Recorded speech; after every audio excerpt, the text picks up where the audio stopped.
Looking to get a great workout in, but you don't have a partner? Well, today I'm going to show you one technique that you can start using on the dummy today.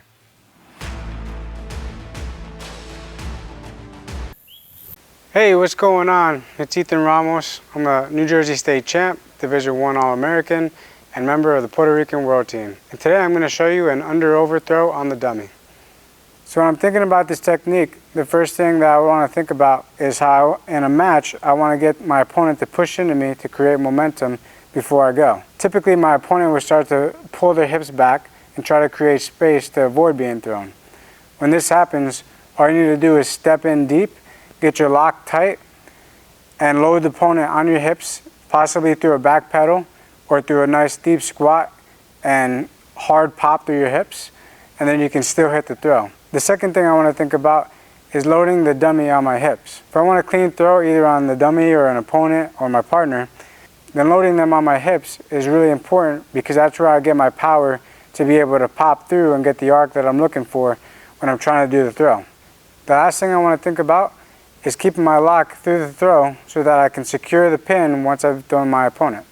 So when I first start this technique, I want to have the dummy leaning on me, chest to chest, and have my lead leg forward and in my stance. From here, I want to step deep, and at the same time, I want to get to my lock.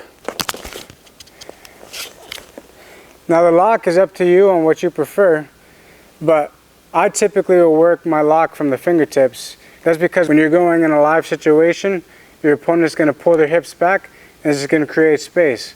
So it's going to become a lot more difficult to get the butterfly lock, which would be my preference. So when I work on the dummy, I will lock at my fingertips. So I step, lock on my fingertips on the low back. Next, I'm going to take a big step to the back side of the dummy with my back leg.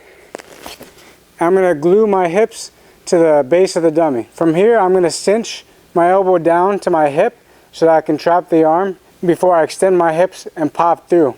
So from this position, I should almost be perpendicular with the dummy. I'm going to extend my hips and pop through the dummy, looking back and over my shoulder to complete the throw. If you thought this video was valuable, you might also like my video on the underhook throw by to a body lock.